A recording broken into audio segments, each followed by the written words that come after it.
Hi, everyone.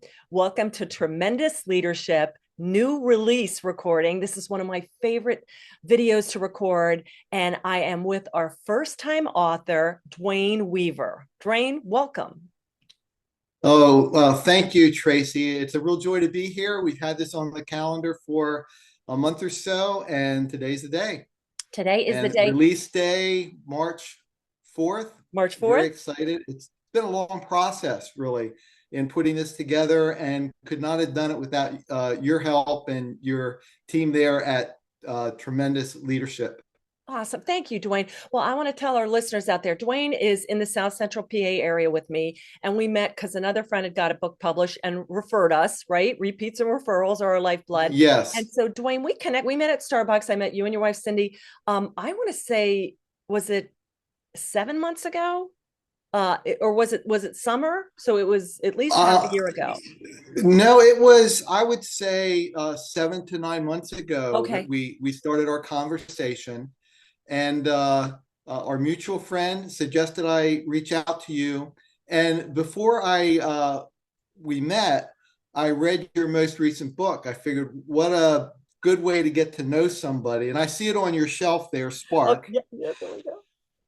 Yes, and at that point, my retirement was about a year away, Mhm. and so it was a very pivotal book for me, talking about our singularity and what our focus is. I always had one in my career, and I never thought I need a focus in my retirement. Mhm. And that's about when we met to talk about my book and what the publishing process is.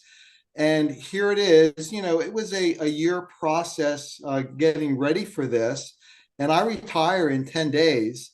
And the book launches, a few weeks after that. So the timing was just awesome. And I really sensed God had his hand in the whole process. Absolutely. And tell us a little bit about your background, Dwayne, because you're talking about backpacking and the path of life.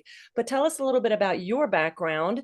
What values impacted you? Because they're all throughout this amazing book. And then we'll talk about how you got into backpacking. Okay.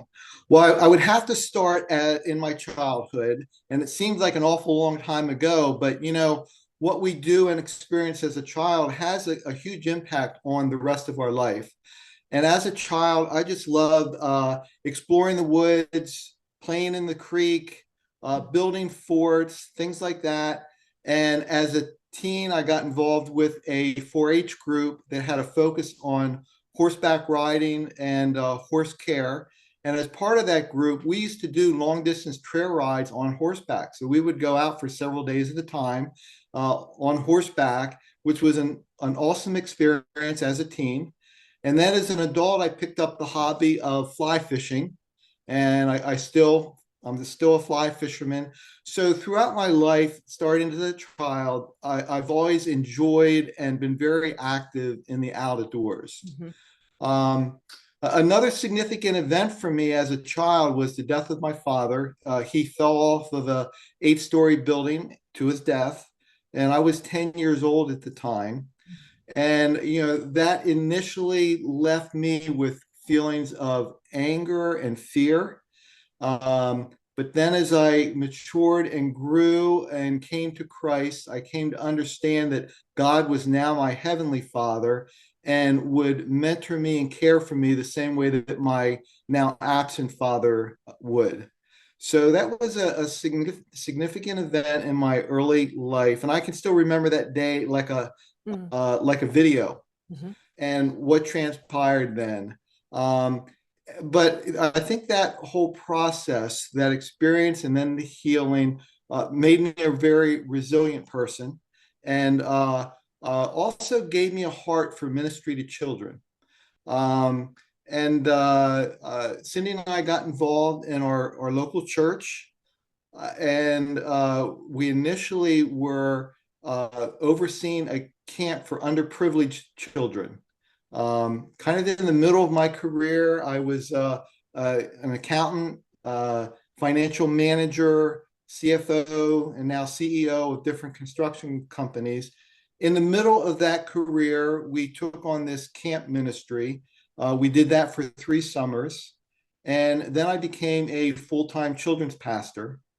And that is what led me into my backpacking journey, was as a children's pastor, and overseeing a scouting program. Mhm. And that's how I first stepped into this realm of backpacking. I love it. Well, no wonder God placed you in Pennsylvania because I mean, I love the Oh, listeners out there. Growing up in the woods, we just played in the woods all the day long. mhm. It's just so Yep. fun. And reading your book on backpacking, I mean, I like hiking, but you really inspired me to kind of do this. And for our listeners out there, I always tell people the perfect blend of anything is informational and inspirational. You know, you can, like, I feel so much wiser about if I did want to formally backpack and do an overnight or several days or hike on ice or go to the West or whatever.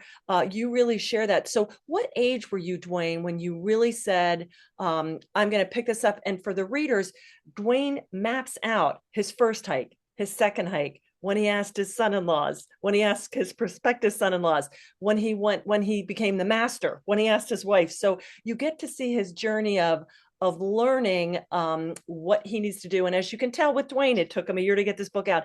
Dwayne is the consummate planner and project manager. So when did you really say, I want to do backpacking as more than just a trip outside? So my first experience, as a children's pastor, I was responsible for a scouting program called Royal Rangers, very similar to Boy Scouts, but it has a very strong spiritual emphasis for the boys. Mm-hmm. And the leaders of that group invited me to go with them on a backpacking trip. And so my first experience was to the Dolly Sods Wilderness area in West Virginia. And I had an instant connection with it, going back to my childhood, playing in the woods, long distance trail riding on horseback, the fly fishing. It just connected all the dots and just felt right. And if I could just describe what a backpacking trip is like and what the connection is for me. Uh, so you're putting everything you're going to need for several days in the woods, a tent, sleeping bag, food, some clothing, um, a camp stove. You're putting all that on your back, and you're really walking away from civilization, from the comforts of home, from email, from social media, and you're now really alone with your friends in the wilderness. And it's just an excellent opportunity to refocus and recenter. It's very quiet, and you can quiet your spirit, your soul, and really listen to God. It's a great opportunity for me just to reconnect with God, and reset goals for my life as I'm out on the trail, because life gets very simple. Mm-hmm. Uh, you start by walking, you get to your destination, you set up camp, you eat, then you sleep. And the next day, you walk, you eat, you sleep. It's walking, eating, and sleeping. It's very basic, but there are physical challenges. And, but emotionally, spiritually, it's just an opportunity to disconnect from the wires of the world and really focus on God and his creation. Mm-hmm. And I was out looking at a ministry locally in the area that I want to connect you with. They're redoing these gardens, and the director was like, you know what? That's where it all began with us and God, walking in the garden. So being Mhm. out in nature, you really talk about that. Just the healing power of God didn't just create us; He created everything, and this beautiful planet that we're on. And to get out and commune with Him, I reminded that He's like, God never told us to stop walking with Him in the garden or hiking with Him in the garden. Mhm. So I love in Yes. each chapter, you have your main lesson that you talk about, your reflection, but then you also have a spiritual application in each of this because it's backpacking and the path of life. So can you unpack Yes. some of that for us? Sure. So, yeah, each short story, I talk about a trail that we're on, experiences, backpacking techniques, what kind of equipment you would need to hike this kind of a trail. And then I draw a spiritual parallel from it. For example, second chapter, I talk about trekking poles. Trekking poles are basically ski poles. If you don't have trekking poles, a lot of people just pick up a stick and use a stick to help them as they're walking in the woods. But the value of trekking poles is you have a trekking pole for each hand. And especially as you're walking down a hill, if you can picture this, you're putting all the weight from your body and that would normally go through your knees. You're now putting that weight through your trekking poles and helping you navigate down a mountain. And you're transferring the weight from your body through the trekking poles. And I parallel that to 1 Peter 5:7, cast all your cares on me. So in the same way that on the backpacking trail, we can use trekking poles to transfer our weight to the ground. We can cast our cares and our burdens on God and things that are very difficult in life. Life is not easy, very, very challenging. And we can cast those cares on God, and He'll help us carry those burdens that we have. Mm, I love that. And your hope So is even as people are hiking and going through this, to have this book as a reflection and maybe stop and do that devotion together. that would be awesome. Yeah. And I really see this. I think it would be valuable for a mature Christian who wants to Mhm. get into backpacking. They're Mhm. going to learn the techniques. But I equally see it. I really start with the basics of our salvation and growing in Christ and prayer and reading His Word. I can also see it as an experienced um, um, backpacker who's not a believer, or a new backpacker who's not a believer. And as they read this, they'll understand the principles better because they know what trekking poles are and the value of trekking poles and how spiritually God can help us carry that load as well. Well, that's who I'm getting it for. A couple dear friends who just love nature, and I'm hoping this like Paul, you're relating it to them in their context that they can understand as a form of evangelism, which is just beautiful. For our listeners, Dwayne has a picture in each of the chapters too, and in the back he has a couple appendixes or appendices. Dwayne, do you want to tell them about that? Sure, there's three in the back, and they're also available at a website that I'm launching on March 4th as well. One is a handout I give to first time backpackers, and it just gives them some hints about what to wear, what to pack, what I'll be taking that they can use, what I'll be giving them to carry. And I really enjoy turning new people on to backpacking. That's certainly part of it, is sharing my passion with backpacking with others. So that's the first appendix. The second is, what is my list of things I carry in the backpack? And I know one mistake I made early on was carrying too much clothing, carrying too much food. And people make that mistake of packing too much in their pack, and then it's heavy and it makes for an unenjoyable hike. Whereas if you pack the minimum things, it's lighter and it makes for a more enjoyable hike. So I present what I carry in my pack. Mhm. And then the last appendix is a diagram that my wife Cindy drew of a backpack, of what the outside looks like and what I attach to the outside of the pack, and then a kind of cross section of the backpack and how I pack things on the inside of the backpack. So Yeah. it's very practical, very useful. It is. And I love the fact as you take everybody through this, when you start, for our listeners out there, don't think, oh, I have to go out and invest a bunch of money. As a matter of fact, Dwayne, you're very clear about start with what you have, then you trade up or you borrow up. And then as you know what works for you. So it is a really incredibly practical book. And like I said, I cannot wait for spring to get out there now that it's finished. And really, I'd love to do an overnight because, like I said, I haven't ever done that. And I'm looking forward to taking this out and doing this. So Oh, well, yeah. I would love to give you some trails for you and Mike to go on. Thank you. And I have all the equipment the two of you would need to hit the trail. That's perfect. I I would love. love to see you do that. Thank you, Dwayne. Well, listen, Dwayne, before we wrap it up, and again, once tell everybody how they can get in touch with you or the launch date, anything else about the book that you would like to share with our listeners?